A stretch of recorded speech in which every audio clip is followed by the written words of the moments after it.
Hello दोस्तों, नमस्कार। कैसे हैं आप लोग? मेरा नाम अमित है और आप लोग आशीष सर के इस लखनऊ वाले ऑफिशियल यूट्यूब चैनल पर बहुत बहुत स्वागत करता हूं आप लोगों का। यहां पर हम लोग एसएससी के लिए एक नया फॉर्मेट स्टार्ट करने जा रहे हैं, जिसमें एसएससी के जितने भी प्रीवियस ईयर क्वेश्चंस हुए हैं, मैं उनमें मैथमेटिक्स के बारे में आपसे डिस्कशन करूँगा।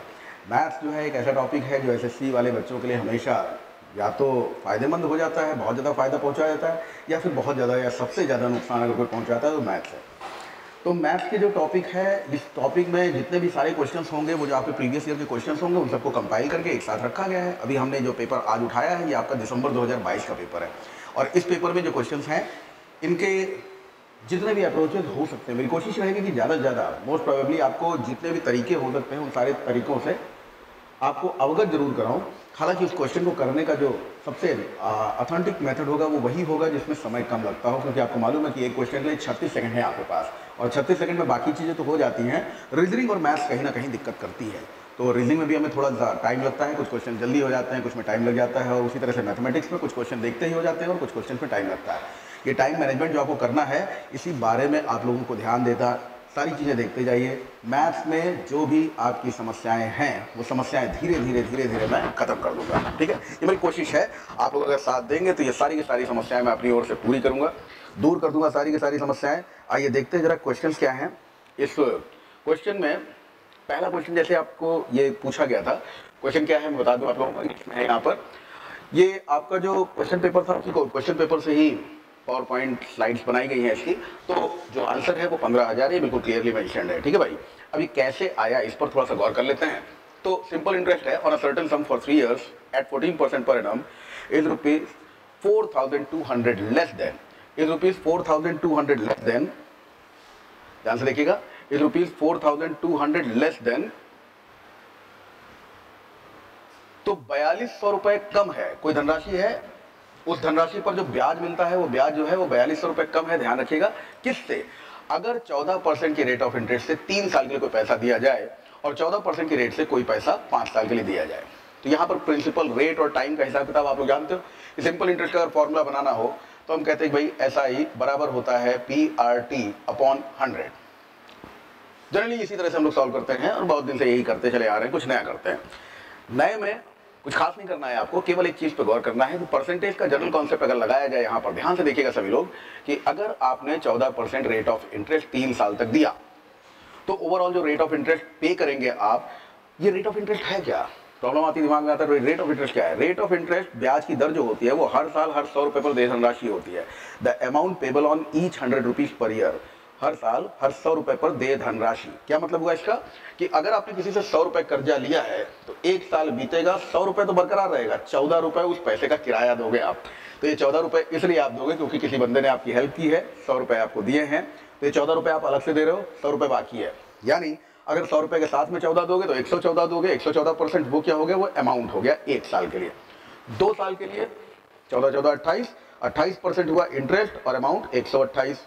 3 साल के लिए 14 तिया 42, 42% हो गया इंटरेस्ट और 142% हो गया अमाउंट। मैंने बताने की कोशिश की, आप लोग समझिएगा, ना समझ में एक बार इसको रिपीट करके देखिएगा। इंटरेस्ट की बात हो रही है, जो 4,200 रुपए है, ये क्या है? सिंपल इंटरेस्ट, साधारण ब्याज है 4,200 रुपए ज्यादा। कितना ज्यादा है हम परसेंटेज में कैलकुलेट करने जा रहे थे। यहाँ देखिए 14 तिया 42%, ये अगर 3 साल की बात करें।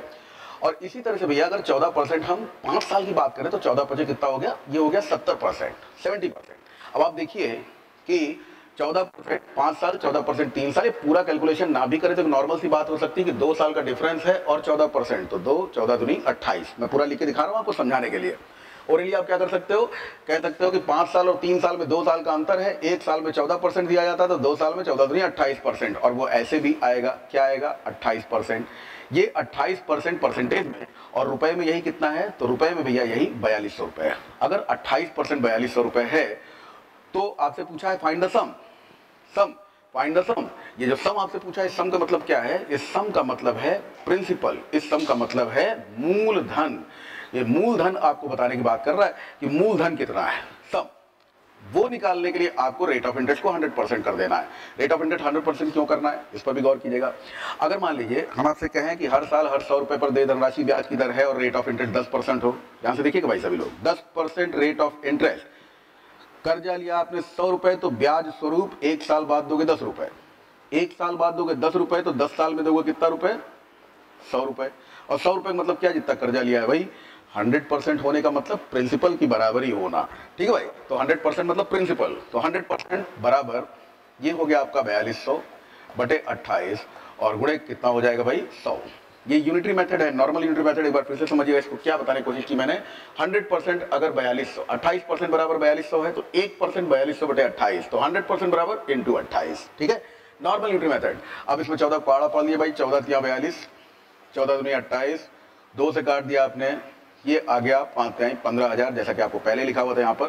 15,000 आपका करेक्ट आंसर है। 15,000 कैसे निकाला आपने? 28% 4200 है, तो 100% 15,000। 28% 4200, 100% 15,000। सीधी सी बात है ना। डिस्कशन में जो भी टाइम लगा हो तो लगा हो, लेकिन ओवरऑल अगर देखें तो आपको क्या करना है? आपको बस इतनी सी बात देखनी है। यहाँ पर 28% अगर 4200 है, 28% अगर 4200 है, तो 100% कितना है? 15,000। बस इतना सा कैलकुलेशन है इसका। कोई शॉर्टकट नहीं, कोई ट्रिक नहीं, कॉन्सेप्चुअल मेथड से ही आप इन चीज़ों को देख रहे हैं। आइए आगे बढ़ते, जरा दूसरे क्वेश्चन पे आते हैं। अगला क्वेश्चन जो है आपका, इसको पढ़िएगा और देखिए क्या कह रहा है।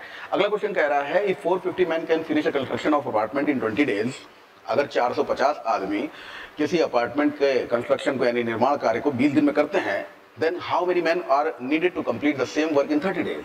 उसी काम को 30 दिन में पूरा करने के लिए कितने आदमी चाहिए? ज्यादा आदमी है, 20 दिन लग रहे हैं। कम आदमी होंगे तभी 30 दिन लगेंगे, दिन ज्यादा लग जाएंगे अगर आदमी कम होंगे तो। ये बहुत ही कॉमन सी बातचीत है, इसमें कोई बड़ी बात नहीं बताई मैंने आपको। ये है चेन रूल मिक्स प्रोपोर्शन का क्वेश्चन। मिक्स प्रोपोर्शन यानी मिश्र समानुपात। मिश्र समानुपात में इस तरह के क्वेश्चन होते हैं, तो इसमें बहुत सारी चीजें दी होती है। इसमें आदमी दिए हो सकते हैं, दिन दिए हो सकते हैं, हर दिन कितना घंटा कितना टाइम ले रहे हैं वो दिए हो सकते हैं, और उस टाइम को लेने के बाद वो वर्क कितना कर रहे हैं ये सब ले सकते हैं। तो इन सारी बातों के बाद आप देखेंगे कि अगर आपको दिया हो M1 D1 T1 upon W1 बराबर, हमेशा रखिएगा M2 D2 T2 upon W2। यहां पर जितनी जानकारी आपके पास में हो भैया, उसी जानकारी के हिसाब से अपनी चीजों को यूज कीजिएगा। जैसे क्वेश्चन में आपको केवल आदमी और दिन M1 D1 के हिसाब से ही जानकारी दी हुई है। यही क्वेश्चन हो सकता था कि 450 आदमी प्रतिदिन 8 घंटे काम करके 20 दिन में 15 माले की अपार्टमेंट को तैयार करते हैं। दूसरा क्वेश्चन, कितने आदमी हर दिन 9 घंटे काम करके 30 दिन में 16 माले की बिल्डिंग तैयार कर देंगे। तो जो जितने माले बता रहा हूं मैं, 15 माले की बिल्डिंग, 16 माले की बिल्डिंग, वो वर्क है W1 W2, ठीक है। लेकिन क्वेश्चन जैसा दिया हो उसी हिसाब से फॉर्मूला चुराइएगा। तो फॉर्मूला जो चोरी करना है आपको वो बस इतना है, क्या? M1 D1 बराबर M2 D2। M1 D1 बराबर M2 D2 लगाइए। M1 क्या है? 450 आदमी। D1 क्या है? 20 दिन। M2 क्या है? पता करना है। D2 क्या दिया हुआ है आपको? 30 दिन। कह सकते हैं आप x बराबर 450, 450 x बराबर हो गया 450। फिर से देखिएगा यहां पर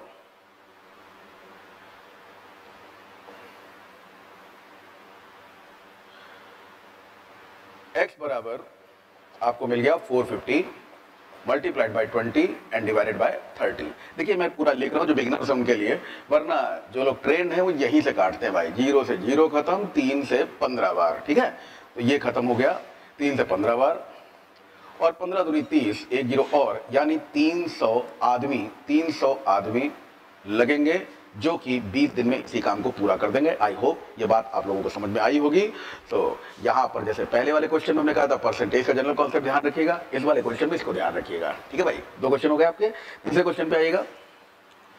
अगला क्वेश्चन जो है वो कह रहा है a + b बराबर 11, ab बराबर 35, what is the value of a की पावर 4 + b की पावर 4 एलजेब्रा। और ये जो एलजेब्रा इन्होंने उठाई है, मैं आपको बिल्कुल क्लियरली बता दूं कि ये क्वेश्चन, अगर मैं बोलूं क्वेश्चन पेपर सेटर को बुरा ना लगे, तो ये क्वेश्चन उठाया उसने कहाँ से? क्वालिटी क्वेश्चन से, जहाँ ax² + bx + c बराबर 0 दिया होता है। उसके जो मूल होते हैं, जो रूट्स होते हैं, वो अल्फा और बीटा होते हैं। तो अल्फा और बीटा में हमको 2 ही जानकारी होती है, alpha + beta -b/a, alpha × beta c/a। तो उसी हिसाब से क्वेश्चन बना दिया इन्होंने। अब वो यही सब चीजें पूछता है, अल्फा स्क्वायर + बीटा स्क्वायर क्या होगा, अल्फा + बीटा बराबर क्या होगा, अल्फा की पावर 4 बीटा की पावर 4 क्या होगा, अल्फा की पावर 6 बीटा की पावर 6 क्या होगा। तो हमें सब कुछ घुमा फिरा के कन्वर्ट करना होता है उन 2 जानकारियों पर जो हमको है, यानी कि a + b और ab। तो यहां पर भी वैसा ही कुछ कर लीजिएगा।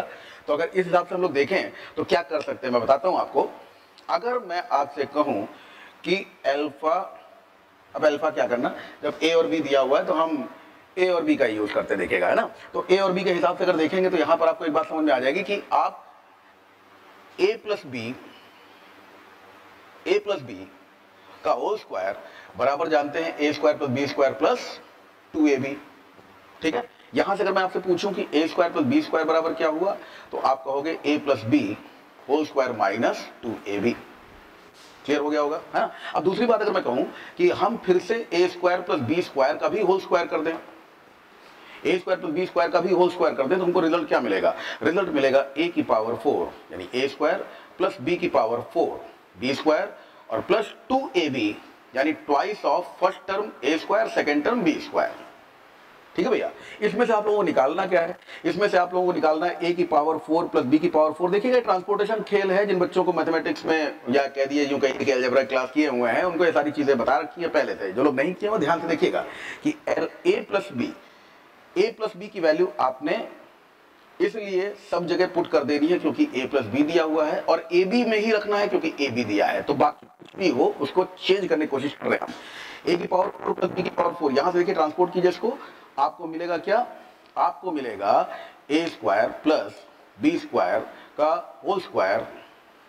ये जो बच्चे क्लास में बैठे हैं ये सब बताया, बिल्कुल क्लियर हो रहा है ना ये सब है। यहां पर ए स्क्वायर प्लस बी स्क्वायर का होल स्क्वायर माइनस ट्वाइस, अब इसको हम लिख दे रहे हैं ए बी का होल स्क्वायर, ए स्क्वायर बी स्क्वायर नहीं ए बी का स्क्वायर। ठीक है भाई, अब इस पे आप लोग अगर गौर करें तो ए स्क्वायर और बी स्क्वायर की वैल्यू आपने क्या निकाली है, जो भी आपने ए स्क्वायर बी स्क्वायर की वैल्यू निकाली है उसको उठा के यहां लगा दीजिए। ठीक, ये लगाएंगे आप क्या मिलेगा आपको, ए की पावर 4 प्लस बी की पावर 4 इज इक्वल टू क्या हो गया ये, ए प्लस बी का होल स्क्वायर माइनस 2ab और इस पूरे का भी होल स्क्वायर। ठीक है, और माइनस में गौर कीजिएगा कि 2ab का स्क्वायर तो है ही। अब चलिए वैल्यू डाल देते हैं। तो a की पावर 4 प्लस b की पावर 4 निकालना है। a की पावर 4 प्लस b की पावर 4 बराबर क्या करोगे, a प्लस b का मान कितना दिया हुआ है 11, कर लेना भाई 11 का स्क्वायर, आगे दिया हुआ माइनस 2ab का मान कितना दिया हुआ है, ab का मान दिया हुआ है 35। गौर करिएगा स्क्वायर लगा हुआ है इस पर, तो इस पर उठाकर आपने स्क्वायर रख दिया। माइनस में क्या है, माइनस में है ट्वाइस ऑफ ए बी का square, twice of a b की वैल्यू 35, उसका कर दिया आपने स्क्वायर। ठीक है, ये हो गया 35 का स्क्वायर। अब जरा वैल्यू रखते जाए, 11 का स्क्वायर सभी लोग जानते हैं 121 121 माइनस 35 दूनी 70, इनका स्क्वायर लगा है भैया, माइनस में 2 बार 35 का स्क्वायर 1225। ठीक है, हर वो नंबर जिसमें इकाई का अंक 5 हो उसका स्क्वायर निकालने का तरीका क्या होता है भाई, 35 जैसे आपको दिया हुआ है स्क्वायर निकालना, यूनिट प्लेस पे 5 दिखाई दे, कोई भी नंबर जिसका इकाई का अंक 5 हो इसमें क्या कर दोगे, 5 का स्क्वायर कर देना और जो बगल में नंबर लिखा है उसको उसके उत्तरवर्ती से गुणा कर देना, 4 तिहाई 12। बस यही आंसर होता है अगर इकाई का अंक 5 हो तो। एक एग्जाम्पल और दे दो, यहाँ पर क्या हुआ, 45 का स्क्वायर निकालना है। 45 का स्क्वायर निकालने के लिए क्या करोगे, 5 की वजह से 25 लिख देना और उसके बाद 4 पंजे, 4 से एक बड़ा क्या हो गया, 4 पंजे 20। तो इस तरह से आप लोग स्क्वायर जल्दी से निकाल सकते हो। ऐसा नहीं मैंने 35 का स्क्वायर याद किया था इसी तरह से निकाल दिया, समझ लीजिए क्या हुआ 1225। ठीक है, तो ये आपने वैल्यूज पुट कर दी। 121 में आप 70 घटाओगे आपको मिल जाएगा 51 का स्क्वायर माइनस 1225 का दुगना कितना हो गया, 12 दूनी 24, 2450। ये रिजल्ट आपको भैया कितना मिल गया, 2450। अब 51 का स्क्वायर होता है 2601 माइनस 2450, कितना हो गया भाई, 1 गया 1 बचेगा, यहाँ 10 में से 5 गया 5 बचेगा और फिर 5 में से 1 गया 1 बचेगा। 151 आपका आंसर है, ये लिखा हुआ है 151।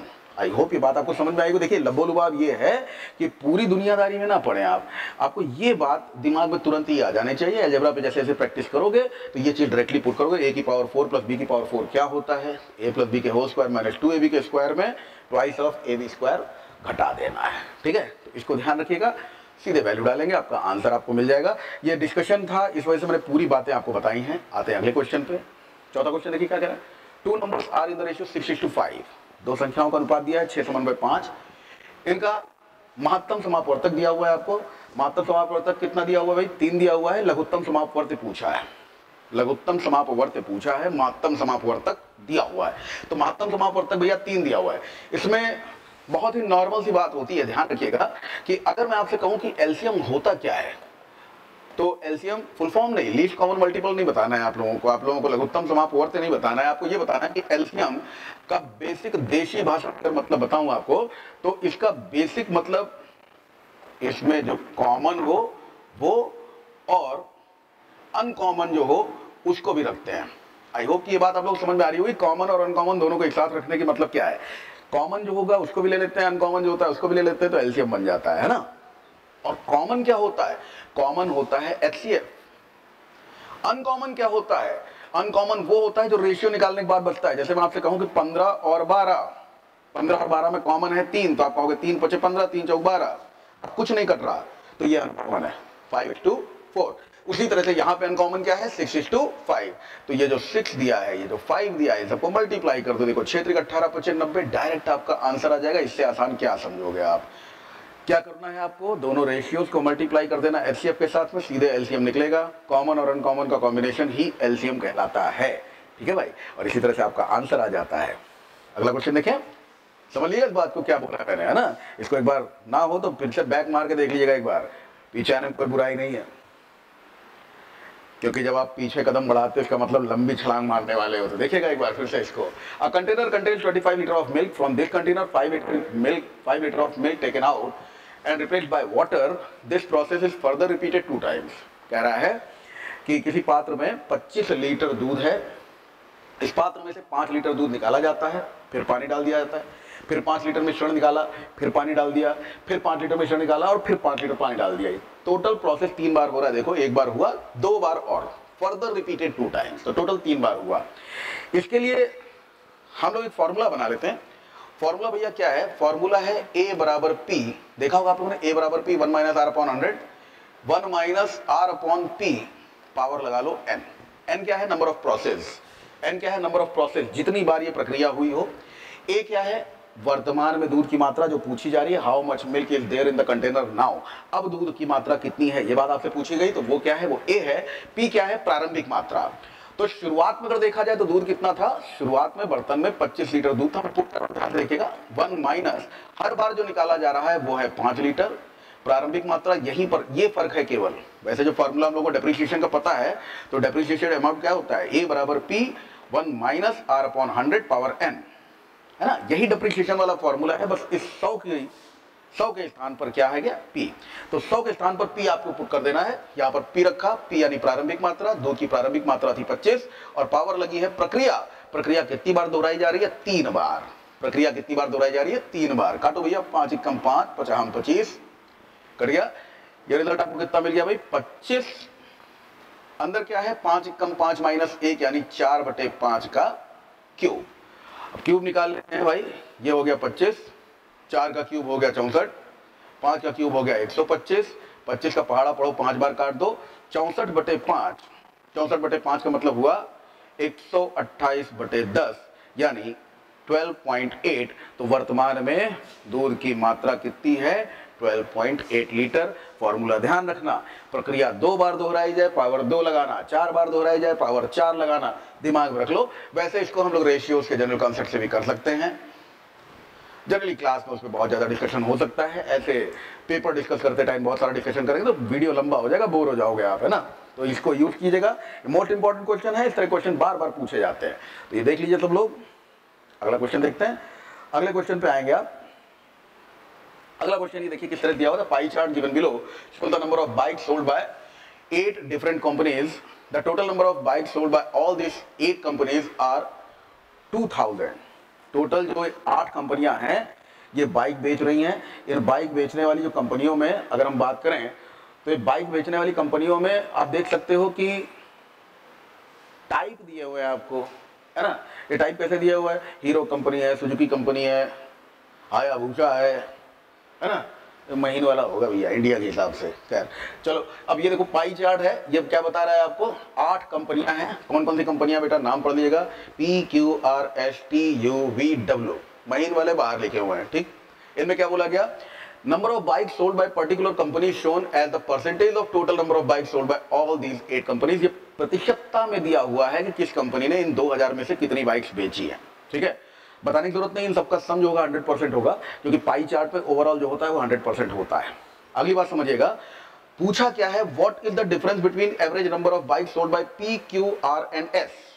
P Q R and S, P Q R और एस जोड़ डालो भैया, 21 और 19 ये हो गया 40, 40 और 20 हो गया 60, 60 और 5 हो गया 65, तो ये 65% आ गया। पहली कंडीशन में जो दिए हुए थे ये टोटल कितना आया 65%। दूसरी कंडीशन में T U V and W, ठीक है, T U V and W, तो ये टी यू वी और डब्ल्यू जो बची हुई हैं, 4 कंपनी इधर हो गई, बाकी बची हुई टी यू वी डब्ल्यू, ये सब जोड़ डालिए भैया कितना हुआ, तो यहां पर हो गया 7, 7 2 9, 16 और 9 25, 25 और 10 35, तो ये ओवरऑल आ गया 35। बाकी बची हुई ये जो कंपनियां थी, ये वाली 4 कंपनी, इन चारों कंपनियां कितना आ गया है, ये आ गया है 35%। अब डिफरेंस देखा जाए तो डिफरेंस कितने का है, 30% का, ठीक है। What is the difference between the average number of, अब एवरेज की बात कर रहा है तो 30% का एवरेज निकालना है, 4 कंपनी की बात कर रहा है, डिवाइडेड बाई 4 कर दो, 4 करोगे तो 7.5 आएगा। अभी 4 हमने क्यों किया, 4 इधर है, 4 इधर है, तो बटन 4 बाद में कर देंगे, कोई दिक्कत नहीं है ना, पहले करेंगे तो कॉम्प्लिकेशन हो जाता। यहाँ पे आराम से कर लो, पहले डिफरेंस निकाल लिया, बटे 4 कर दिया, 7.5% आया डिफरेंस परसेंटेज में। परसेंटेज में डिफरेंस आया 7.5%, तो ये 7.5% किसका, 7.5% किसका, जो टोटल नंबर है, टोटल नंबर कितना है 2000, सारी बाइक्स कितनी है 2000, तो 2000 से मल्टीप्लाई कर दिए, 2 जीरो खत्म हो गए, डेसिमल हटाया, एक और जीरो खत्म हो गया, 75 दूनी 150, आंसर आ गया 150, आंसर आ गया 150। तरीका समझ में आया होगा। अच्छा एक चीज़ हुई है यार, जब से ये ऑनलाइन एग्जाम हुआ है तब से हमने जो खेल देखा है, पहले क्या होता था, एक पाई चार्ट 3-4 क्वेश्चन आते थे, अब जब 25 क्वेश्चन है 5 इससे पूछ लेगा तो बाकी क्या होगा, इसलिए पाई चार्ट हो बार ग्राफ हो, एक ही एक क्वेश्चन पूछ रहा है, मैक्सिमम 2 पूछ लेगा, इससे ज़्यादा नहीं पूछेगा, इसलिए हल्का ही क्वेश्चन रहता है, ज़्यादा हैवी क्वेश्चन आपको प्री में नहीं देखने को मिलेगा, ध्यान रखना। तो ऐसे क्वेश्चंस मिलेंगे, देखिए एक झटके में आपने आंसर दे दिया, जिसकी मैथ्स थोड़ी पुअर होती है वो भी इन सब क्वेश्चन का आंसर आराम से निकाल लेता है। चलो अगला क्वेश्चन देखो क्या है, 8वां क्वेश्चन यही है ना भाई, जी हाँ बिल्कुल 8वां क्वेश्चन। 8वां क्वेश्चन इन द गिवन जो फिगर्स आपको दिया हुआ है, इस फिगर में देखिए क्या दिया है, ए बी बराबर ए डी, ए बी बराबर ए डी दिया हुआ है, ए बी बराबर ए डी दिया हुआ है, ए बी बराबर ए डी दिया हुआ है, ए बी ए डी के बराबर है, ए सी ए ई के बराबर दिया हुआ है, ए सी बराबर ए ई है, और बी सी बराबर 11 है। गौर करिएगा कि यहाँ है क्या, अगर 2 ट्राइंगल्स की बात करें, पहला त्रिभुज ये नीचे वाला देखिए, ऊपर वाला त्रिभुज देखिए, ये भुजा इसके बराबर, ये भुजा इसके बराबर, और ये वर्टिकली अपोजिट एंगल जिसको हम लोग क्या बोलते हैं, शीर्षाभिमुख कोण, शीर्ष के अभिमुख बनने वाला कोण, तो यहाँ पर एक कॉन्ग्रुएंसी का पोस्टुलेट दिखाई देता है, S A S, side angle side, यानी दोनों ट्राइंगल्स क्या है, कॉन्ग्रुएंट है। और कॉन्ग्रुएंट ट्राइंगल्स यानी सर्वांग सम त्रिभुज हो तो by C P C T C, by corresponding parts of congruent triangle are congruent, ये बात आप बोलोगे कि corresponding parts of congruent triangle are congruent, तो ये क्या कहोगे कि बाकी जितने बचे हुए पार्ट्स हैं वो भी आपस में बराबर होंगे। माने क्या हुआ इसके, ये वाला कोण इस वाले कोण के बराबर होगा, ये वाला कोण इस वाले कोण के बराबर होगा, ये वाली भुजा इस वाली भुजा के बराबर होगी। अच्छा पूछ क्या रहा है, पूछ क्या रहा है, फाइंड लेंथ ऑफ ईडी। अब ईडी की लेंथ पूछ रहा है और बीसी की लेंथ दे दिया है, बीसी की लेंथ कितनी है 11, ईडी की कितनी होगी 11, आंसर क्या है 11, बात खत्म। ठीक है, कॉन्ग्रुएंसी का सिंपल सा क्वेश्चन था, थोड़ा सा दिमाग लगाइए। बीसी आपको दे दिया है, ईडी आपसे पूछ लिया है, और ये बीसी और ईडी क्या है, एक दूसरे के कॉरस्पॉन्डिंग पार्ट है। अब ये कॉरस्पॉन्डिंग पार्ट का मतलब होता है संगत भाग। क्या है ये है संगत। अगर संगत भाग है तो ये 11 है, तो ये भी क्या होगा 11 होगा। क्यों? क्योंकि दोनों त्रिभुज सर्वांग सम हैं। ये हो गया ज्योमेट्री का सिंपल सा क्वेश्चन। आगे बढ़ते हैं, चलिए अगला क्वेश्चन क्या कह रहा। अगला क्वेश्चन है 9वां क्वेश्चन, y + 1/y = 3। क्लास में इस तरह के क्वेश्चन जो हमने करवाए थे अलजेब्रा में, मुझे अभी भी याद है कि अगर मैंने बताया था कि y + 1/y आपको दे दिया जाए, कुछ भी जो भी दिया गया है इसको अगर हमने a मान लिया और आपसे पूछे कि y² + 1/y² बराबर क्या होगा, तो जो दिया है वो -2। अगर दे दिया जाए y³ + 1/y³ बराबर क्या होगा, तो हमने कहा जो दिया है बराबर में उसका क्यूब माइनस 3 बार वही जो बराबर में दिया है, a³ - 3a। अगर y⁴ + 1/y⁴ बराबर पूछ लिया जाए तो हमें क्या करना है, जो दिया है उसके स्क्वायर -2 के स्क्वायर में फिर से -2। इस तरह के तमाम तामझाम बताया है ना। फिलहाल हमसे पूछा क्या है, हम पूरी बात ना करें, केवल इतनी बात करें। इसके बारे में तो हमने कहा ना, क्या होता है ये a cube minus 3a। a cube minus 3a का मतलब क्या है, जो दिया है वो कितना है 3, उसके बारे में देखिएगा। तो ये हो गया 3 का क्यूब माइनस 3a, और 3a का मतलब क्या हुआ 3 इंटू 3।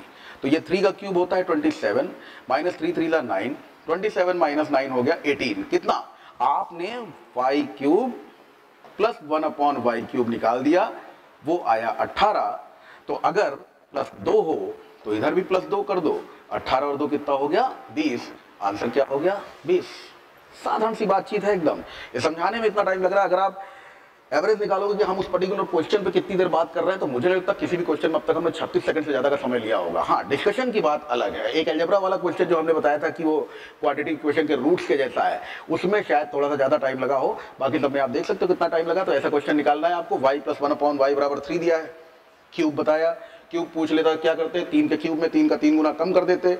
3 के क्यूब में 27 में 3 का 3 गुना 3 त्रिक 9 कम कर दिया, कितना मिला 18। और क्या करना है प्लस 2, तो प्लस 2 और कर दिया, 18 और 2 कितना हो गया 20। घुमा फिर आगे क्वेश्चन रखा हुआ था और कुछ नहीं। चलिए आगे बढ़ते हैं। अगला क्वेश्चन देखिए क्या कह रहा है, the value of 2 tan 60 plus 1 upon 10। इसके लिए भैया ट्रिग्नोमेट्री के सारे जो वैल्यूज है वो याद होनी चाहिए, और सारे ना हो तो कम से कम 90 डिग्री तक की तो वैल्यूज आपको ध्यान ही होनी चाहिए। उसके बाद तो बहुत कुछ बनाया जा सकता है। ये वैल्यूज कौन कौन सी होती हैं, 0, 30, 45, 60 और 90। 0, 30, 45, 60 और 90 की वैल्यूज में अगर हम लोग बात करें तो tan 60 अंश का मान होता है अंडर रूट में 3, और यहाँ पर दोनों जगह tan 60 दिया हुआ है। हालांकि फॉर्मूला भी tan 2a का है ना, और हिसाब से अगर देखा जाए तो tan 2a का फॉर्मूला क्या है, उसके चक्कर में ना पड़े। यहाँ पर हमको जो वैल्यूज पता होनी चाहिए, उसमें tan 60 की वैल्यू हमको कितनी है अंडर रूट 3, और हमको जो दिया है वो है 2 tan 60 divided by 1 plus tan square 60। tan square 60, ये यार थोड़ा सा हमसे ब्लर हो गया, tan स्क्वायर 60। तो ट्वाइस ऑफ tan 60 की वैल्यू बेटा under root 3 divided by 1 plus tan square 60। tan 60 का वैल्यू है अंडर रूट 3, तो अंडर रूट 3 का क्या कर देना है, इस बार स्क्वायर कर देना है। तो ये हो गया 2 root 3 upon 1 plus 3। Under root 3 का स्क्वायर कितना हो गया 3 हो गया, तो 1 प्लस 3 यानी 4। आपने इसको काट दिया तो ये आ गया रूट 3 बाई 2, 2 दूनी 4। अंडर रूट 3 बटे 2 किसका मान होता है, cos 60 का मान होता है 1 बटे 2, tan 60 का मान होता है अंडर रूट 3, sin 30 का मान होता है 1 बटे 2, और sin 60 का मान होता है अंडर रूट 3 बटे 2। इसे ऑप्शन में सीधे कुछ और ना देकर क्या बोल दिया, उसको भी वैल्यू वाइज बता दिया है। रूट 3 बाई 2 ऑप्शन में दिया हो सकता था, लेकिन रूट 3 बाई 2 क्योंकि साइन में वैल्यू 60 की होती है, तो यहाँ ऑप्शन में क्या दे दिया sin 60 जिसका मान होता है रूट 3 बाई। ठीक है भाई, ये हो गया आपका ट्रिग्नोमेट्री का क्वेश्चन। 10 क्वेश्चन हो गए हैं, आइए आगे बढ़ते हैं। अगला क्वेश्चन देखिए 11वां क्वेश्चन। इस बार इसमें आपको स्तंभ आरेख दिए हुए हैं, बार ग्राफ दिया हुआ है। The bar graph show the percentage distribution of the expenditure of a company under various expense heads. यानी बहुत सारे अलग अलग व्यय हैं किसी कंपनी के द्वारा। जो व्यय है ये क्या है बेटा, थोड़ा सा ब्लर है, मैं बता देता हूँ आप लोगों को है क्या है। ये इंफ्रास्ट्रक्चर लिखा हुआ है ना, आधारभूत ढांचा। ये ट्रांसपोर्ट लिखा है यानी परिवहन। ये लिखा हुआ है एडवर्टीजमेंट, विज्ञापन में। ये टैक्सेस लिखे हैं, कर लिखे हुए, R&D यानी रिसर्च एंड डेवलपमेंट है ना, ये R&D है, रिसर्च एंड डेवलपमेंट। यहाँ पर सैलरी यानी वेतन, ये इंटरेस्ट ऑन लोन्स यानी कि ब्याजों, करों पर ब्याज। ठीक, अब इन सब पर बात अगर करें तो आपको क्या पूछा गया है, the interest on loan amount to ₹3.15 crore. Interest on loan, ये है इंटरेस्ट ऑन लोन, कितना दिया है 17.5, और ये क्या है, ये परसेंट है, ध्यान रखिएगा ये क्या है, परसेंट है ये। तो परसेंटेज में आपको पता है कि ये दिया हुआ है आपको 17.5%। इंटरेस्ट ऑन लोन कितना दिया है, ये 3.15 करोड़। तो ये कितना है 3.15 CR। आगे CR लिख दे रहा हूं, करोड़ में है वो, इतना ज्यादा जीरो लगाने की जरूरत नहीं है।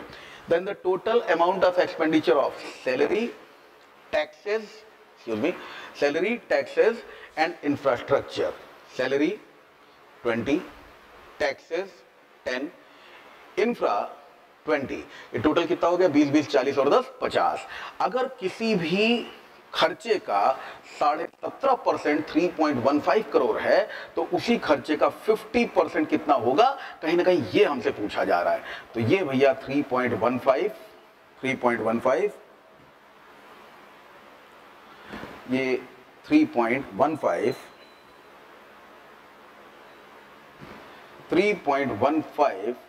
डिवाइडेड बाय 17.5, वही नॉर्मल यूनिटरी मेथड। क्या कह रहा हूं मैं, 17.5 बराबर अगर इतना है तो 1% बराबर अपॉन 17.5, 50% बराबर मल्टीप्लाइड बाय 50।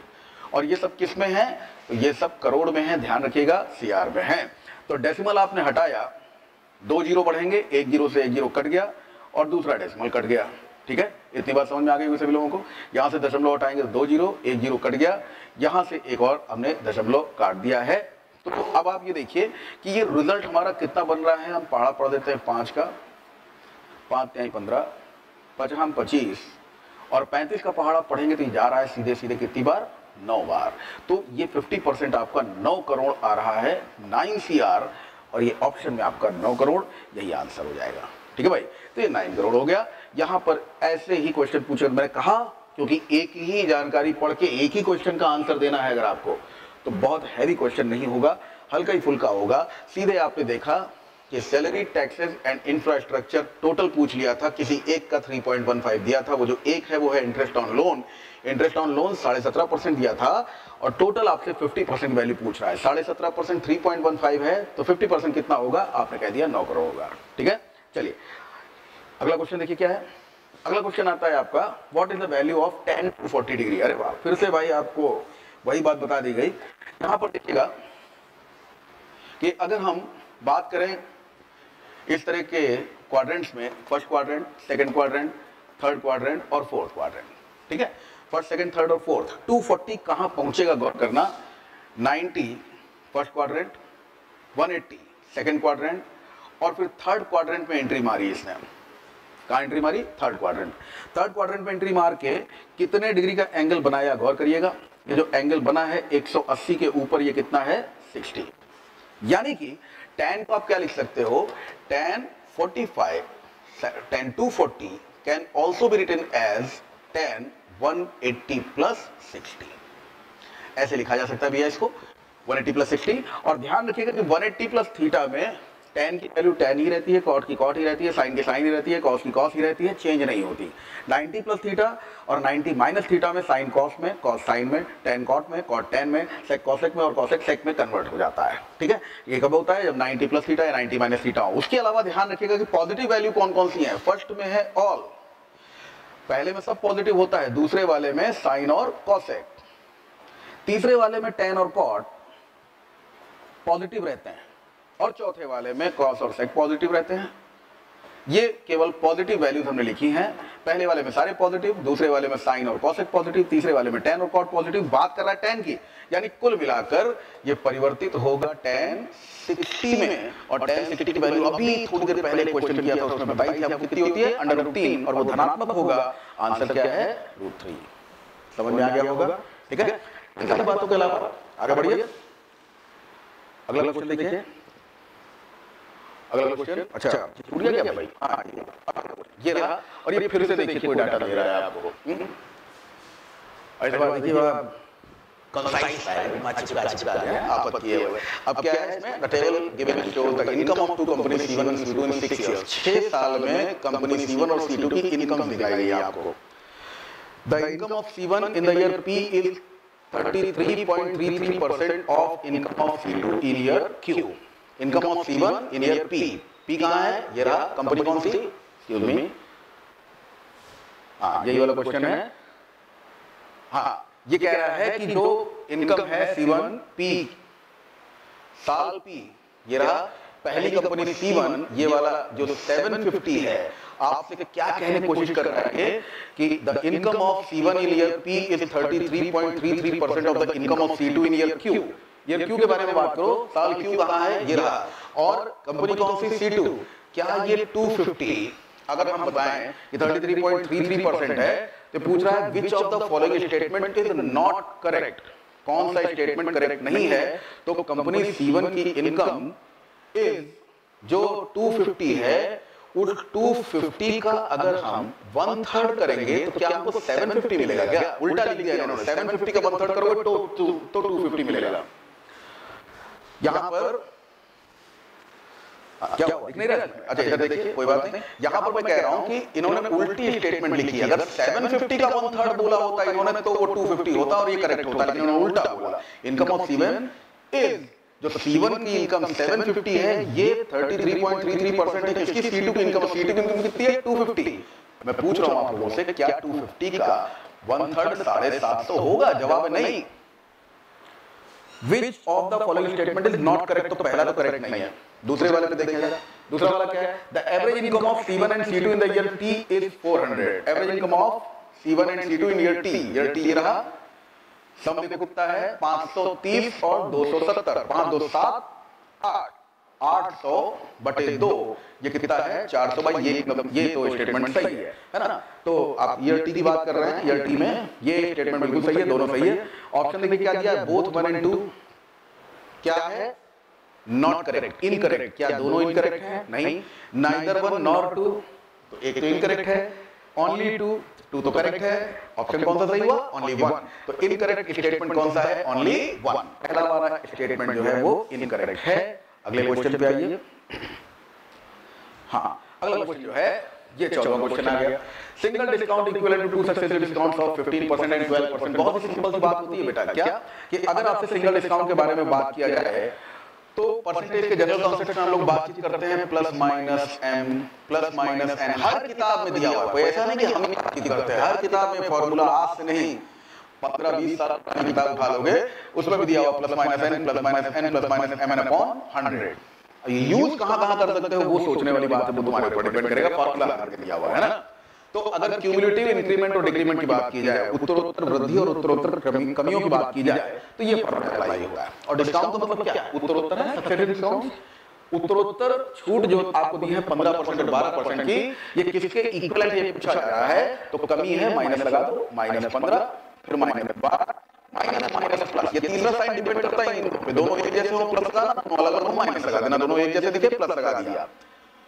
mn यानी 15 गुणे 12 बटे 100 मिल गया। अब यहाँ से -15 -12 हो गया, माइनस का 27 और प्लस में क्या हो गया भैया? छोटा कर लेते थोड़ा सा, 5 × 15 5 × 10 2 × 20 2 × 12 6 × 18 बटे 10 यानी 1.8।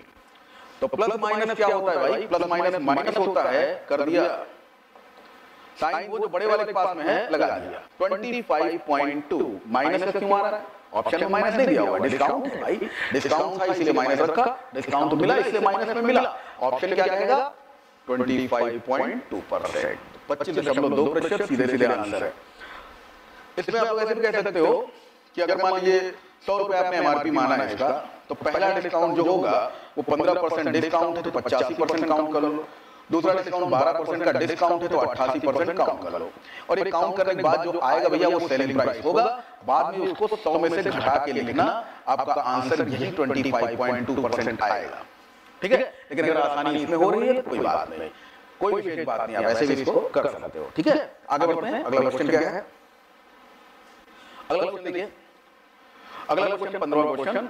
अ copper sphere of diameter 18 centimetre is drawn into wire of diameter 6 millimetre, find length of the wire.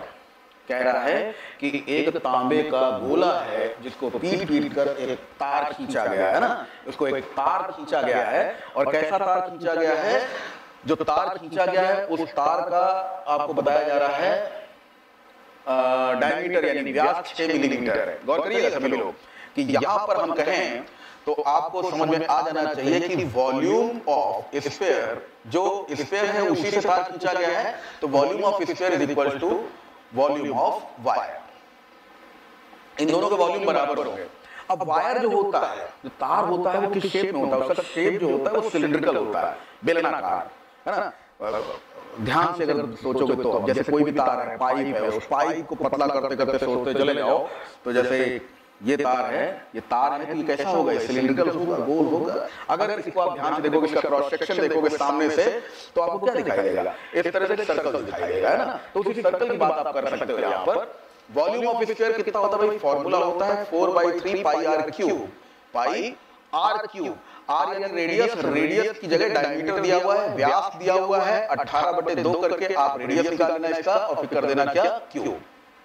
4/3 pi are cube formula लिख देते हैं, है ना। 4/3 पाई आर क्यूब होता है भैया। ये किसकी बात करें, अगर स्फीयर की यानी गोले की अगर बात की जाए तो गोले का ये आयतन होता है। और अगर सिलेंडर यानी बेलन के आयतन की बात की जाए तो सिलेंडर यानी बेलन का जो आयतन होता है वो होता है pi R square H, pi R square H होता है। ठीक, तो यहां पर अगर वैल्यू पुट करेंगे तो ये हो जाएगा पाई आर स्क्वायर। फिर देखिएगा रेडियस में बड़ा खेल है, यहां पर दिया है सेंटीमीटर में और यहां दे दिया है मिलीमीटर में। एक तो व्यास है ना, व्यास दिया हुआ है और मिलीमीटर में दिया हुआ है, तो मिलीमीटर से सेंटीमीटर में पलटोगे तो आपको क्या करना पड़ेगा। यहां पर आपको मालूम है कि यहां पर डेसी सेंटी मिली, तो सेंटी और मिली के बीच में 10 का फासला है, यानी कि 0.6 सेंटीमीटर आपको मिल जाएगा। अगर हम बात करें व्यास की तो व्यास मिला 0.6, इसका मतलब है त्रिज्या होगी 0.3, या एक काम करें 0.6 करके अपॉन 2 कर सकते हैं इसकी तरह से, पाई आर स्क्वायर एच। एच का मतलब क्या है कि ये तार कितना लंबा है, इस तार की लंबाई आपसे पूछी जा रही है, ये है एच का मतलब। तो वही आप क्या कर दोगे, तार की लंबाई एच यही निकालना है। ठीक है, पाई की वैल्यू में पुट नहीं की, क्यों, क्योंकि पाई से पाई कैंसिल हो जाता। आगे सॉल्व करना शुरू कर देते हैं। ये हो गया 2 9 8, हमको रिजल्ट मिला 4/3 इंटू 9 9 फिर 9 और अपॉन में उधर से किसको बुला रहे हो आप, 0.3 के स्क्वायर को, यानी 0.3 इंटू 0.3 को, बचेगा कौन वहां पे, एच बचेगा और यही तार की लंबाई हो जाएगी। गौर करिएगा कि यहां पर हम लोग क्या कर सकते हैं, डेसिमल हटा दें और ऊपर 2 जीरो बढ़ा लें। ठीक है, 3 त्रिक 9 और 3 त्रिक 9। अब देखिए 4 से 12 9 108 00 सेंटीमीटर, ये आई तार की लंबाई।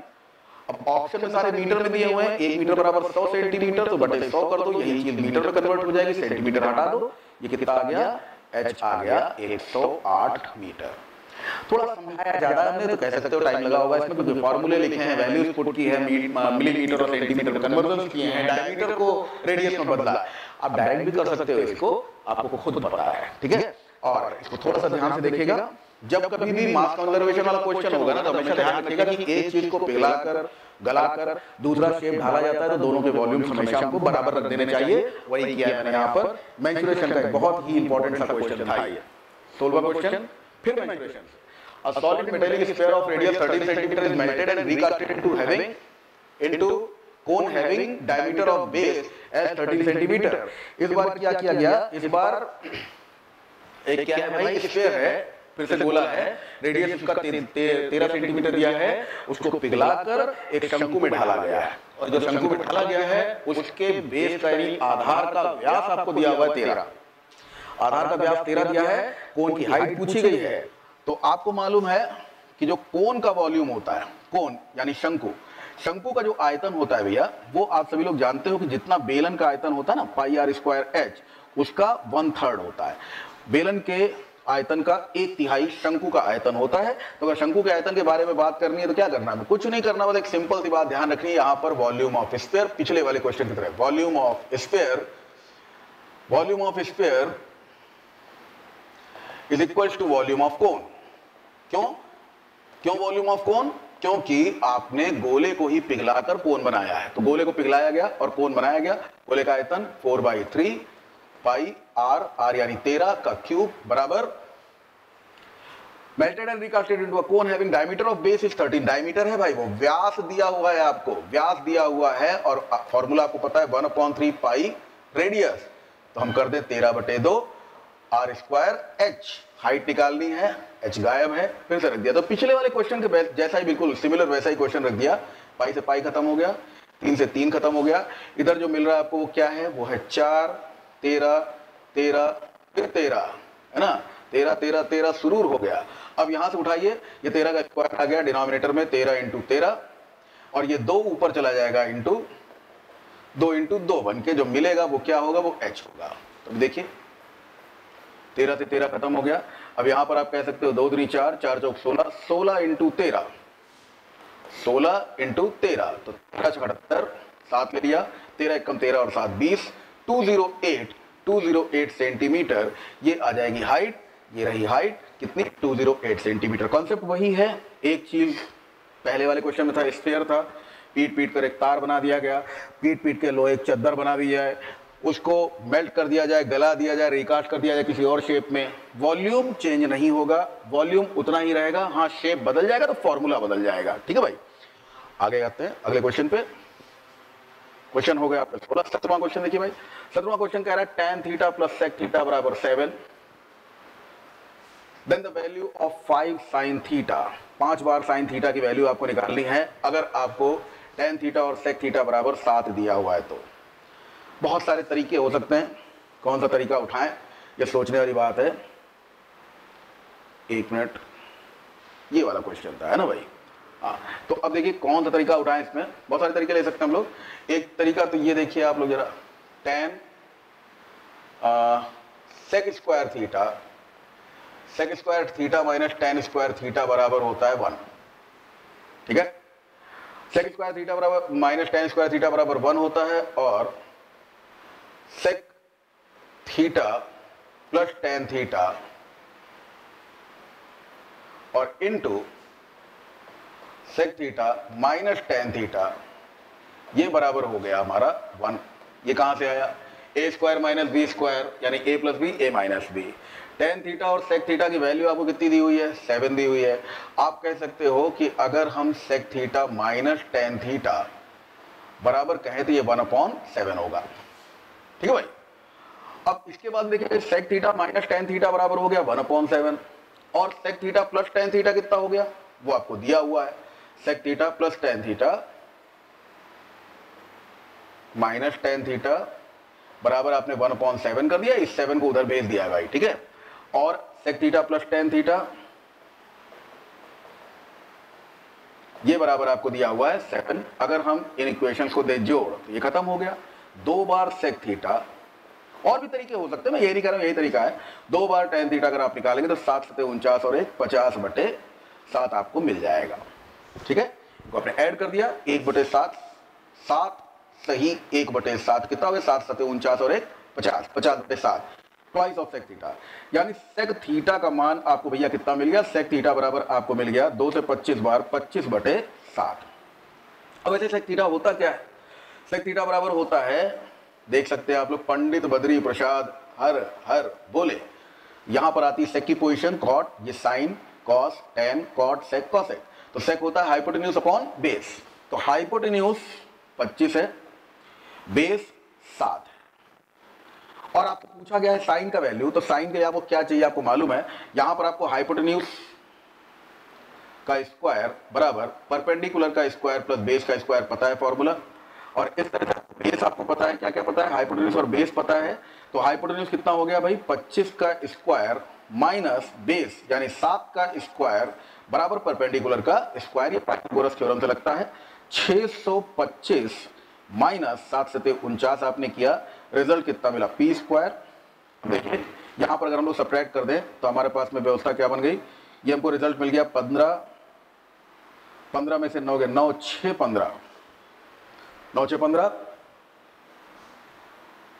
15 में से 6 9 6 15 और 11 में से 7 4 11 576 बराबर p स्क्वायर। अब 576 बेटा किसका वर्ग होता है, सभी लोग जानते होंगे। तो यहां पर परपेंडिकुलर हमको मिल गया 24, परपेंडिकुलर मिल गया 24। क्यों परपेंडिकुलर निकालने के पीछे पड़े भाई, क्योंकि साइन होता है परपेंडिकुलर अपॉन हाइपोटेन्यूज। ठीक, परपेंडिकुलर अपॉन हाइपोटेन्यूज होता है साइन, तो हमको क्या कर देना है, हमको कर देना है 24/25। अगर साइन थीटा की वैल्यू पूछी होती तो साइन थीटा की वैल्यू हो जाती हमारे पास में परपेंडिकुलर अपॉन हाइपोटेन्यूज। परपेंडिकुलर कितना है, तो परपेंडिकुलर हमने अभी अभी निकाला 24, हाइपोटेन्यूज हमको पता है पहले से, हाइपोटेन्यूज कितना है 25, 25 हमारा हाइपोटेन्यूज है, तो 24/25। लेकिन वैल्यू पूछी किसकी है, 5 sin थीटा। तो 5 sin थीटा की वैल्यू अगर निकालनी है तो इसी का क्या कर दोगे, 5 गुना कर दोगे, ये हो गया 25, 24/5, तो आंसर आ गया आपका 24/5। तरीके और भी हैं, हिट एंड ट्रायल भी है, फॉर्मूले भी हैं, और नॉर्मली आप इसको साइन कॉस टैन में भी कन्वर्ट कर सकते हो। मैं इशारा कर रहा हूं केवल, इसको अपने आप समझिएगा। अगर sec theta minus tan theta और sec theta plus tan theta की बात करें तो sec theta plus tan theta आपको 7 दिया हुआ था, याद होगा। इसको आप लिख सकते हो 1/cos थीटा, 1/cos थीटा, और इसको आप लिख सकते हो sine theta upon cos theta. और यहां पर फिर से आप कह सकते हो कि 1 plus sine theta upon cos theta बराबर हमको पता है 7। एक तो ये बात पता है, दूसरी बात अगर माइनस लगा हो तो माइनस में क्या होता है 1 अपॉन साइन, तो यानी कि 1 plus sine theta upon cos theta.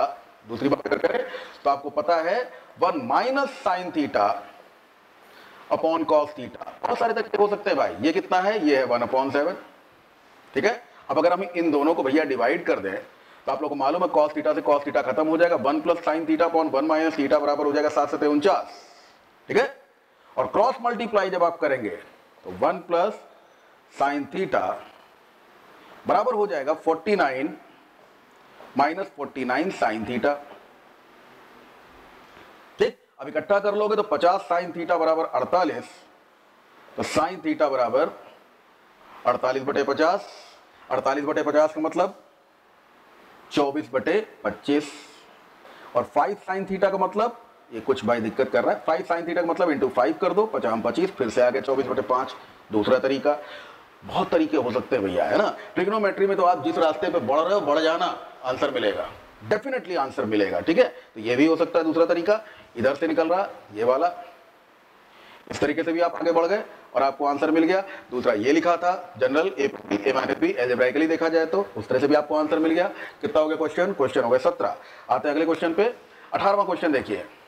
अरे भाई वाह, फिगर क्वेश्चन है ना, फिगर वाला क्वेश्चन देखते हैं। वो ज्योमेट्री में, ज्योमेट्री मेंसुरेशन इन सब में यार मजा हमको बहुत आता है, लेकिन समस्या ये है कि खाली हामिक मजा आता है, बच्चों को मजा नहीं आता है ना। वो जब तक प्रॉफिट एंड लॉस, डिस्काउंट, हेन टेन लालटेन चलता रहता तभी तक इंटरेस्ट लेते हैं। जहां ये सब दिखता है अरे बाप रे ये क्या है, कुछ नहीं है। कभी भी ध्यान रखिएगा, किसी भी त्रिभुज का जो बहिष्कोण होता है उस त्रिभुज के बहिष्कोण की बराबरी होती है उसके अंतः विपरीत कोणों के योग से। ध्यान से देखिएगा कि अगर ये आपको 30 दिया हो और ये आपको 80 दिया हो तो समझ जाना 8 3 11 ये 110 है, ठीक है। तो ये होता है कि किसी भी त्रिभुज का बहिष्कोण अंतः विपरीत कोणों के योग के बराबर होता है। अब देखो जरा गौर करो कि अगर हम केवल इतने त्रिभुज की बात करें, किसकी, एबीसी के बारे में बात करें, इतने त्रिभुज के बारे में बात करें, त्रिभुज एबीसी का बहिष्कोण क्या हुआ, बहिष्कोण हुआ 110। बहिष्कोण कितना हुआ 110। आपसे मैंने कहा ये जो बहिष्कोण 110 है किसके बराबर है, तो आपने कहा ये x प्लस z के बराबर है, ठीक। अब जरा पूरे ट्रायंगल की बात कर लो, या पूरे ट्रायंगल की बात ना करो, तिरछे ट्रायंगल की बात करते, इतने की, केवल इतने की। ये ट्रायंगल देख रहे हैं आप लोग, डबल कर दिया हमने भाई, ये वाला ट्रायंगल जो है इसकी बात कर रहे हैं। बहिष्कोण कितना है 120। अगर बहिष्कोण 120 है तो आप मुझे बताओ 120 बराबर y प्लस 110 होगा, 120 बराबर y प्लस 110 होगा, यानी y बराबर कितना होगा 120 माइनस 110 यानी केवल 10। और पूछ क्या रहा है आपसे, आपसे पूछ रहा है x plus y plus z. तो x प्लस जेड आपको पता है, x प्लस जेड आपको पता है 110 है, y आपको पता है 10 है। तो आप मुझे बता दो क्या आपको x plus y plus z नहीं पता 120? बिल्कुल पता है। आंसर कितना है 120। क्वेश्चन नंबर 18 देख लीजिए, बहुत ही आराम से। केवल एक कंसेप्ट इसमें ध्यान रखना है आपको, exterior angle is equal to sum of two interior opposite angles. बहिष्कोण दो अंतः विपरीत कोणों के योग के बराबर होता है। आते हैं अगले क्वेश्चन पे। 19वां क्वेश्चन है, the ratio of expenditure to saving of a woman is 5:1। If her income and expenditure are increase by 10% and 20% respectively, then find the percentage change in her savings, है ना भाई। तो चलिए देख लेते हैं इसको भी। ऐसे गौर कीजिएगा कि अगर मान लीजिए रेशियो दिया है तो किसका रेशियो दिया है, एक तो खर्चा है, इसमें खर्चा 5, ठीक, और सेविंग यानी बचत है। बचत कितनी दी हुई है, बचत है 1, 5:1। हम कह देते हैं भैया चलो खर्चा मान लेते हैं 500 रुपया, सेविंग है 100 रुपए। इसका मतलब इसकी अर्निंग, इसकी जो इनकम है वो 600 रुपए है, ऐसा हमने मान लिया। एकदम सिंपलेस्ट फॉर्म में कर रहे हैं, इसमें कोई एलिगेशन रूल नहीं। एलिगेशन लगा के बहुत ही आसानी से हो जाएगा, लेकिन वही है कि एलिगेशन कितना लोगों को समझ में आएगा, ये बड़ी बात है यहाँ पे आराम से समझने के लिए। अब आप देखिए इसमें क्या दिया, if her income and expenditure, क्या क्या बढ़ रहा है, इनकम बढ़ी कितना 10%। If her income and expenditure are increased by 10% and 20% respectively, क्रमशः। तो ये क्या है, ये वृद्धि है किसमें, इनकम में, और ये क्या है, वृद्धि है उसके खर्चे में। तो अब आप अगर इनकम में दिखाएं, इनकम में 10% की वृद्धि हुई तो 600 रुपए पर 10% की वृद्धि, तो 110% कर दिया आपने वृद्धि बनाने के लिए, यानी ये हो गया नई इनकम आ गई कितनी, 660 रुपए, नई इनकम आ गई 660। और अगर खर्चे की बात करें, खर्चा पहले कितना था 500, और अब खर्चा बढ़ गया है 20%, तो 500 का 120% कर दो, 12 पंजे 60, ये हो गया 600। जहां तक बचत की बात की जाए तो बचत पहले कमाई थी 500, बचत थी पहले कमाई थी 600, बचत थी 100, ठीक है, जब 600 कमाई थी तो बचत थी 100। अब जब 660 कमाई है और 600 रुपया खर्चा है तो बचत कितनी हुई 60, है ना। और पूछा जा रहा है कि चेंज इन हर सेविंग्स, तो 100 से 60 रह गई, 40% कम हो गई। कितनी कम हो गई, अब ये कमी और अधिकता नहीं पूछी, केवल चेंज पूछा है, तो चेंज कितने का आ गया, 40% का आ गया। परसेंट क्यों, क्योंकि 100 से आपको अगर परसेंट तो आपने निकाला नहीं, सीधे 40% कैसे लिखे दे रहे हो भाई, 100 से 60 हो गए ना, तो 100 से 40 कम हो गई। अगर हर 100 पर 40 कम हो रही तो 40% कम हो रही, साधारण सी बात है। तो यहां पर आपका 19 क्वेश्चन कितना आंसर दे रहा है, 40%। आइए अगला क्वेश्चन देखते हैं। 20वां question, excuse me, what will be the remainder when 27 to the power 27 plus 27 is divided by 28? कह रहा है कि 27 की घात 27, 27 की घात 27 प्लस 27। इस तरह क्वेश्चन से बड़ी मोहब्बत है भाई एसएससी वालों को, क्या पता है इतना प्यार करते हैं लोग इस क्वेश्चन से, जब देखो तब यही क्वेश्चन पूछते रहते हैं। अभी कुछ ही दिन पहले इन्होंने क्वेश्चन पूछा था 67 की पावर 67 प्लस 67 डिवाइडेड बाई 68, यहां पर थोड़ा सा चेंज कर दिया, अब की क्या कह दिया है 27 की पावर 27 प्लस 27 डिवाइडेड बाय 28, ऐसा बोल रहा है। अब यहां पे ध्यान रखिएगा कि कभी भी अगर n+1 केस हो, एक तो बात यह है कि हम 27 की पावर 27 को क्या लिख सकते हैं, उस बात चक्कर में ना पड़े। कभी भी देखिए कि ये जो बेस, जो आधार है जिस पर पावर लगी है, उसको अगर n माना आपने, बहुत ही सिंपल सी बात बता रहा हूं, बहुत सारे क्वेश्चन इसलिए पड़ जाते हैं, ज्यादातर इसलिए पड़ जाते हैं। तो डिवाइड करने के लिए बोलेगा या तो n+1 से या फिर n-1 से। n-1 से बोले तो पावर चाहे इवन हो चाहे ऑड हो, इवन पावर हो ऑड पावर हो, हमेशा जो रिमाइंडर रहता है वो 1 रहता है, जान लो n-1 केस में। मतलब अगर इसी कह देता कि 27 की पावर 27 है और इसको डिवाइड करना है 26 से, रिमाइंडर क्या होगा, रिमाइंडर सीधे 1 लिख देना। लेकिन 28 से बोला तो खेल है। n+1 केस में दो बातें ध्यान रखना, पावर इवन और ऑड दो तरह से होती भैया। अगर इवन पावर हो तो रिमाइंडर इसमें भी 1 ही रहता है, लेकिन ऑड पावर है तो रिमाइंडर रहता है n। n माने क्या, n माने वो नंबर जिस पर पावर लगी है। पावर किस पर लगी है, n माने वो नंबर जिस पर घात लगी हो, जिस पर घात लगी हो, जिस पर घात लगी हो। किस पर घात लगी, यहां देख लो, घात लगी हुई है 27 पर, तो इनका रिमाइंडर देखा जाए तो हो जाएगा 27, और ये 27 28 से छोटा है तो ये तो बचेगा ही बचेगा। डिवाइड किससे कर रहे हो, 28 से। अब एक काम करो, 27 में से एक घटा के इस 27 में जोड़ दो, बात तो वही है ना। ये कितना लिख सकते हो इसको, 28 प्लस 26/28। अब ये 28 तो बैलेंस हो गया, रिमाइंडर कितना दिखाई दे रहा है, रिमाइंडर दिखाई दिया 26। 26 आपका आंसर आ गया, रिमाइंडर हो जाएगा 26 आंसर। ये 20वां क्वेश्चन है, ठीक है भाई। ये भी ओरल होने वाला क्वेश्चन है, समझाने के लिए थोड़ा सा टाइम हमको लग गया। जो बच्चे मैथ्स बिगनर्स हैं उनको थोड़ा सा समझाना पड़ता है। 20वां क्वेश्चन कर लिया आपने। 21वां क्वेश्चन देखिए, फिर से एक टेबल दे दिया इन्होंने भाई, चलिए पढ़ा जाए। Study the following table and answer the question below. पढ़ लेते हैं। स्कूल का नाम है, नंबर ऑफ स्टूडेंट्स एनरोल्ड, कितने बच्चे उसमें पंजीकृत हैं वो बताया गया। Percentage of enrolled student opted biology, जिन्होंने बायो लिया उनका प्रतिशत दिया हुआ है। 30 स्टूडेंट्स नहीं, 30% स्टूडेंट, यानी अगर बायो ऑप्ट करने वाले टोटल स्टूडेंट 900 हैं तो 30% ने बायो ऑप्ट किया है। 9 × 27 270 बच्चों ने बायोलॉजी ली है, ये बताया जा रहा है। और उसमें अनुपात दिया है मेल और फीमेल का। तो पहले वाले जो हैं ये कौन से स्टूडेंट्स हैं, मेल और फीमेल की बात की जा रही है, मेल और फीमेल की बात की जा रही है यहाँ पर। क्वेश्चन 1 मिनट भाई, पिछला क्वेश्चन हाँ यही वाला है। हाँ देखिए, इस क्वेश्चन में मेल और फीमेल की बात की जा रही है, यानी पहले वाले जो हैं ये मेल है और फिर फीमेल है। अब जरा गौर कीजिए क्या पूछ रहा है, find the ratio of the number of female students who opted biology in school B and school D. School B और स्कूल डी, स्कूल बी ये रहा, स्कूल बी में टोटल स्टूडेंट कितने हैं 40, बायो ऑप्ट करने वाले 36%। तो पहले हम ये निकाल लें कि कितने बच्चों ने स्कूल बी में बायो ऑप्ट किया, तो वो हैं 400 का 36%, तो 36 दूनी 72 दूनी 144 बच्चे। और स्कूल डी में जहां तक बात की जाए 800 स्टूडेंट हैं, एनरोल कितने इसमें से 18%, टोटल 800 एनरोल्ड हैं, जिसमें से 18% है बायोलॉजी ली, 18% बायोलॉजी, 18 8 144। कमाल हो गया भाई, दोनों की वैल्यू 144 मिल गई। बताते हैं अब क्या पूछा, who out biology female student, male is to female, वालों की संख्या बतानी है किसमें, बी में और डी में। तो बी में देखिए कितना है 5:7, 7 5 12 रेशियो। अगर 12 रेशियो है टोटल, 12 रेशियो है टोटल, तो 12 रेशियो बराबर हो रहा है 144, मतलब एक रेशियो की औकात कितनी हो गई यहां पर अपने आप में 12। और फीमेल स्टूडेंट्स की बात की जाए तो फीमेल स्टूडेंट कितनी है, फीमेल स्टूडेंट है 5:7, 7 रेशियो, तो 12 सते 84।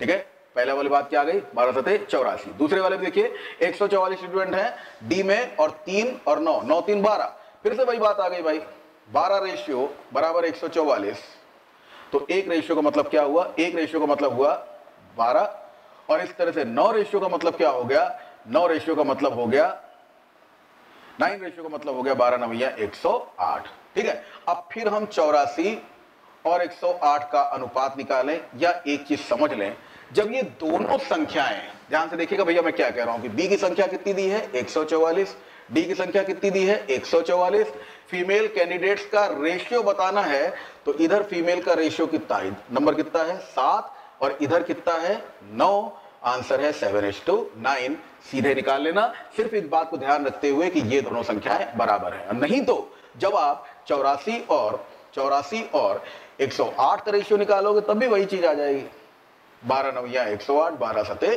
84।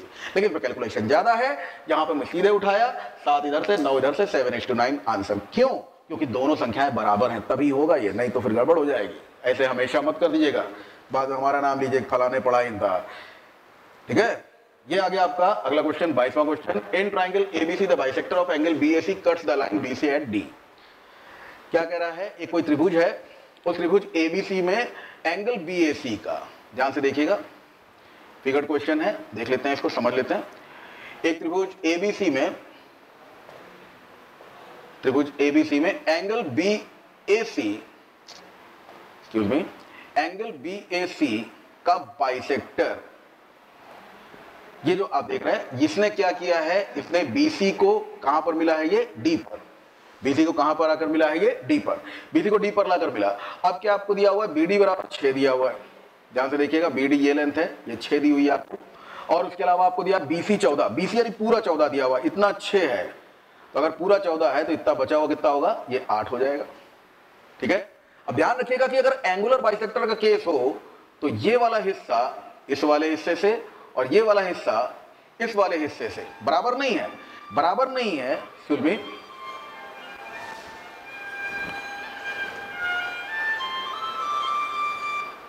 ये बराबर नहीं है, बल्कि क्या है, यहां पर देखिएगा, ये बराबर ना होकर मैं कह रहा हूं प्रोपोर्शनल है। क्या बोलूंगा मैं, अगर मैं बोलूं कि BD इज टू DC, तो ध्यान रखिएगा कि BD से टच होने वाली ट्राइंगल की साइड कौन सी है, AB, और DC से टच होने वाली ट्राइंगल की साइड कौन सी है, वो है AC। तो BD is to DC is equal to AB is to AC। ऐसा कब होता है, जब ये एंगुलर बाइसेक्टर हो। अगर AD एंगुलर बाइसेक्टर है तो उसने सामने वाली साइड को जिन दो टुकड़ों में बांटा, वो बाकी बची हुई दोनों जो ट्राइंगल की साइड होंगी उनके रेशियोज के बराबर होती हैं। बस यही चीज ध्यान रखना। पूछा क्या है आपसे, AB और AC, AB और AC, AB की जगह पर BD पुट करो 6, AC की जगह पर क्या पुट करोगे, DC, और वो है 8, और रेशियो निकालोगे तो कितना हो जाएगा, 3:4, 3 समन्वय 4, ये ऐसा आंसर दिया हुआ 3:4। ये क्वेश्चन नंबर 22। अगला क्वेश्चन देखिए कौन सा है, क्वेश्चन नंबर 23 है। A takes 4 times as much as time as B और 5 times as much as time as C। जरा देखिएगा क्या कह रहा है, कह रहा है कि A 4 गुना समय लेता है किसी काम को करने में B से, और 5 गुना समय लेता है C से। यानी अगर हम A को रिलेट करें B से और A को ही रिलेट करें C से, तो ये रिलेशन किस तरह का है, A को 4 गुना समय लगता है, बी को अगर 1 घंटा लगे तो ए को 4 घंटा लग जाएगा। और 5 गुना समय लगता है सी से, तो भैया सी को अगर 1 घंटा लगे तो ए को 5 घंटा लग जाएगा। अब इसमें अगर हम ए को दोनों में कॉमन देखते हैं, उसको बराबर करने की कोशिश करें, तो इधर 5 से और इधर चलो 4 से गुणा कर दिया जाए, यानी A/B का रिजल्ट, A/B का रिजल्ट हमको कितना मिल रहा है? A/B का रिजल्ट बराबर हमको मिल रहा है 25, 5 एकम 5, और A/C का रिजल्ट हमको मिला 4 पंजे 20 और 4 एकम 4। तो अगर हम आपसे कहें कि time taken by A, B and C in ratio, तो वो हो जाएगा 20 समन्वय 5 समन्वय 4। ठीक है। अब इसने बताया कि they finish the work in 4 days, together they can finish the work in 4 days. तो अब आप ये ध्यान रखना कि ये क्या है, ये समय का अनुपात है। समय का जो अनुपात होता है वो आपको दिया हुआ है, तो कार्य और समय, टाइम एंड वर्क में, टाइम एंड वर्क में, टाइम और वर्क जो होते हैं ये एक दूसरे के इनवर्सली प्रोपोर्शनल होते हैं। एफिशिएंसी की बात कर रहे हैं हम। यहां पर अगर टाइम ज्यादा लग गया, इसका मतलब क्या हुआ, टाइम अगर ज्यादा ले रहा है कोई, तो इसका मतलब उसकी एफिशिएंसी कम है। टाइम अगर कम ले रहा है तो उसकी एफिशिएंसी ज्यादा है। ठीक है। तो जिसको टाइम ज्यादा लग रहा है उससे कम काम होता है, जिससे टाइम कम लग रहा है उससे काम ज्यादा होता है। ये लिखा हुआ है, इसका यही मतलब है, और कोई मतलब मत निकाल लीजिएगा अपनी ओर से। तो यहां पर जो आपको दिया हुआ है ये इनवर्स रेशियो में, क्यों? क्योंकि ये टाइम का रेशियो है। एक्सक्यूज मी, यहां पर ये कौन सा रेशियो भाई? टाइम का रेशियो है। यहां पर ये टाइम का रेशियो है, आपको दिया हुआ है। तो टाइम के रेशियो में आपको मालूम है, टाइम के रेशियो में आपको मालूम है, वर्क को जब आप इंक्लूड करोगे तो क्या करना पड़ेगा आपको? आपको इनका इनवर्स रेशियो निकालना पड़ेगा। इसके लिए ढक्कन विधि पता होती है। पहला ढक्का 4 पंजे 20, दूसरा ढक दो 20 इंटू 4, तीसरा ढक दो, कितना आ गया? 100। यानी इनकी वर्किंग तो जो एफिशिएंसी आएगी भैया, उसका रेशियो देख लो कितना आएगा। वो आएगा 2 एकम 2, 2 चौको 8, 2 पंजे 10, 1:4:5 इनकी वर्किंग एफिशिएंसी का रेशियो है।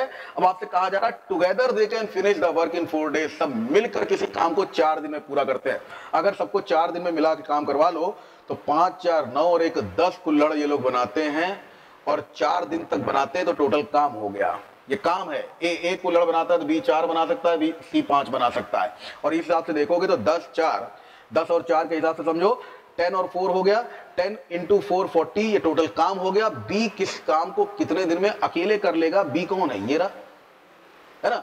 एक दिन में जो बंदा 4 कुल्हड़ बनाता है वो 40 कुल्हड़ बनाएगा कितने दिन में? 10 दिन में। तो आंसर आ गया 10 डेज। ये है आपका टाइम एंड वर्क का बिल्कुल नॉर्मल क्वेश्चन। रेशियोज के कंपैरिजन के साथ आप इसको कर सकते हैं।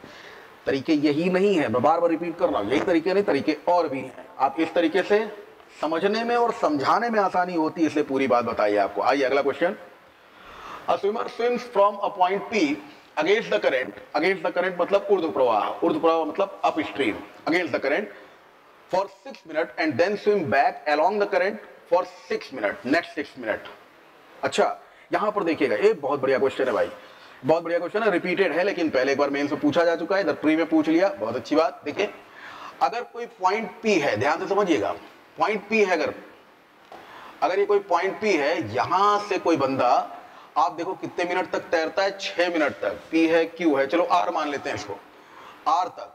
तो ये इधर तैरते हुए जा रहा है और ये धारा के विपरीत जा रहा है। धारा किधर है देख लो, कितने मिनट तक तैरा? ये 6 मिनट तक तैरा है भैया, ध्यान रखिएगा, कितने मिनट तक तैरा? 6 मिनट तक।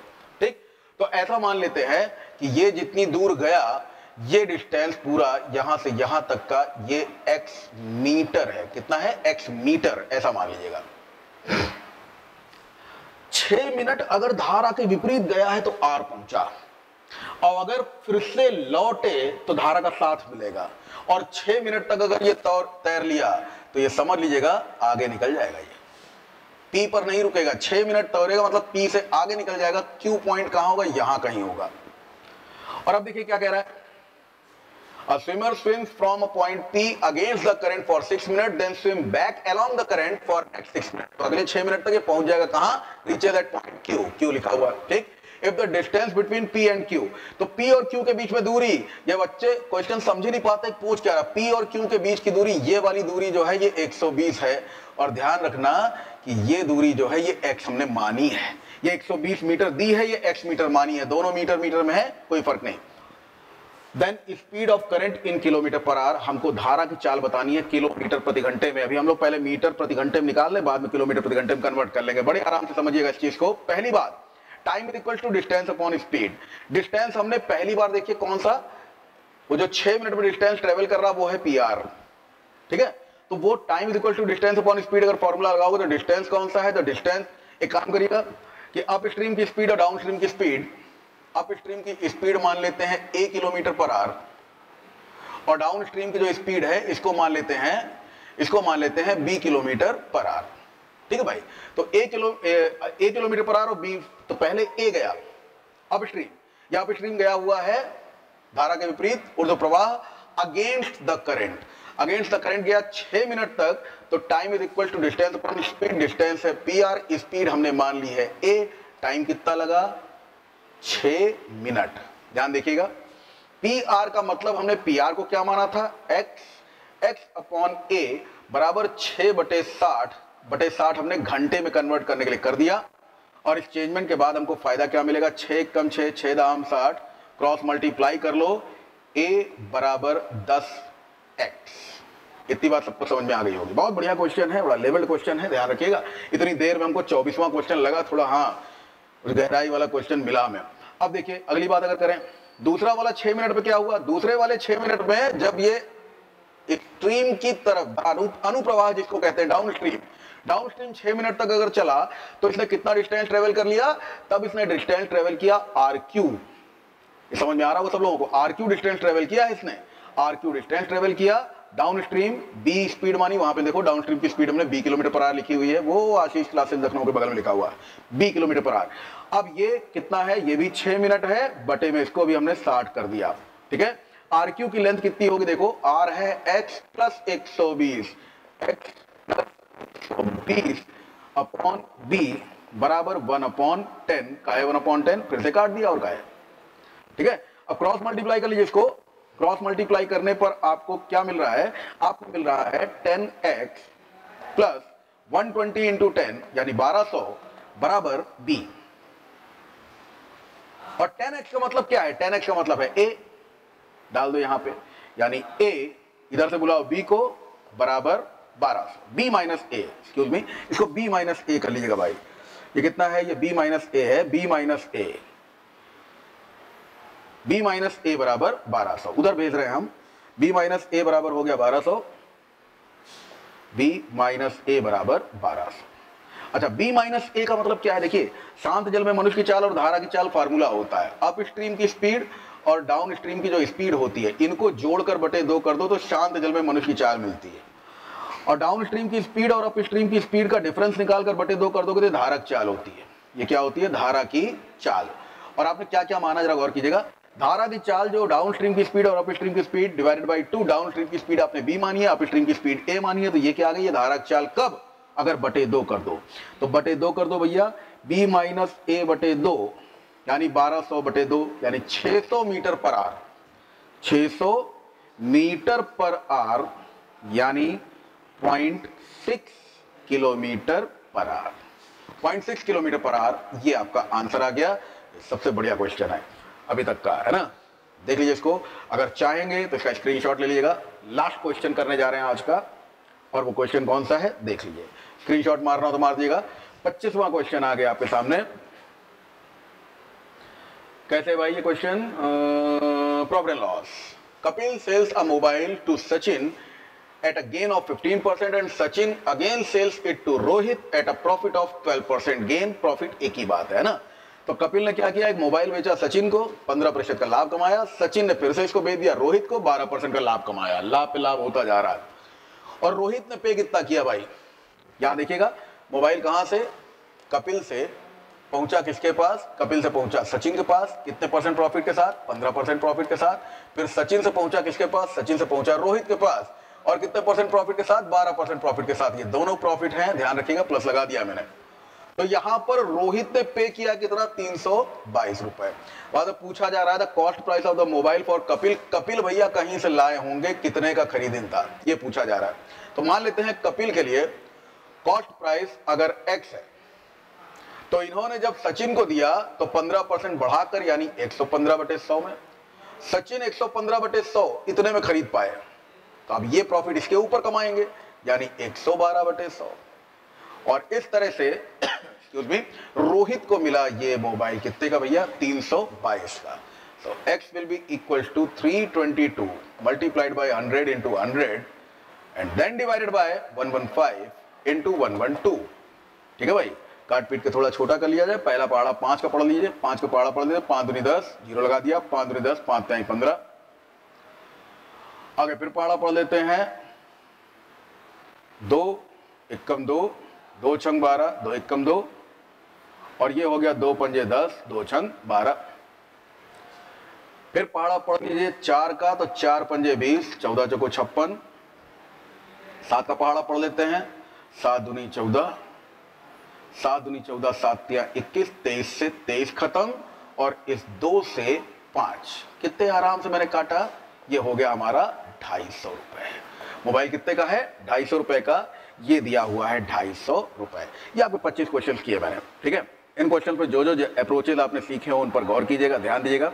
और इन सारे अप्रोचेस पर हम लोग अगर आगे बढ़ते रहें इसी तरह से, तो आप यकीन माने बहुत फायदा मिलने वाला है इन सारे क्वेश्चंस का। तो ये जितने भी क्वेश्चन आपके सामने हैं, इन सारे क्वेश्चंस को एक बार क्विक रिव्यू लेते जाइएगा, देखते जाइएगा। ये सारा का सारा सिस्टम जो मैंने बताया, बार बार क्वेश्चन रिपीट करके आप देखेंगे, आपको डेफिनेटली फायदा मिलेगा और बहुत सारा फायदा मिलेगा। तो ये देखिए, जो बातें मैंने यहाँ पर बताई हैं आपको टेबल वाइज, इन सारी बातों को भी देखते जाइएगा, समझते जाइएगा, और जो जो छोटे छोटे शॉर्टकट्स दिए हैं आपको, उन अप्रोचेस पे जरूर ध्यान दीजिएगा। ठीक है भाई, ये जैसे आपने 8वां क्वेश्चन देखा था, यहाँ 5वें क्वेश्चन मैंने एक फॉर्मूला लिखवाया आप लोगों को, ये फॉर्मूला दूसरे क्वेश्चन का है, पहले क्वेश्चन में जो बताया था।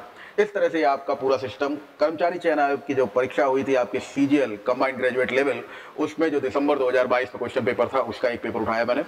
अगर आप लोगों का रिस्पांस अच्छा रहा तो इसी तरह से क्वेश्चन और वीडियो बनाते रहूंगा और बहुत सारे प्रीवियस क्वेश्चंस आपके सामने प्रोड्यूस करता रहूंगा। लेकिन आज के लिए बस इतना ही। Thank you so much.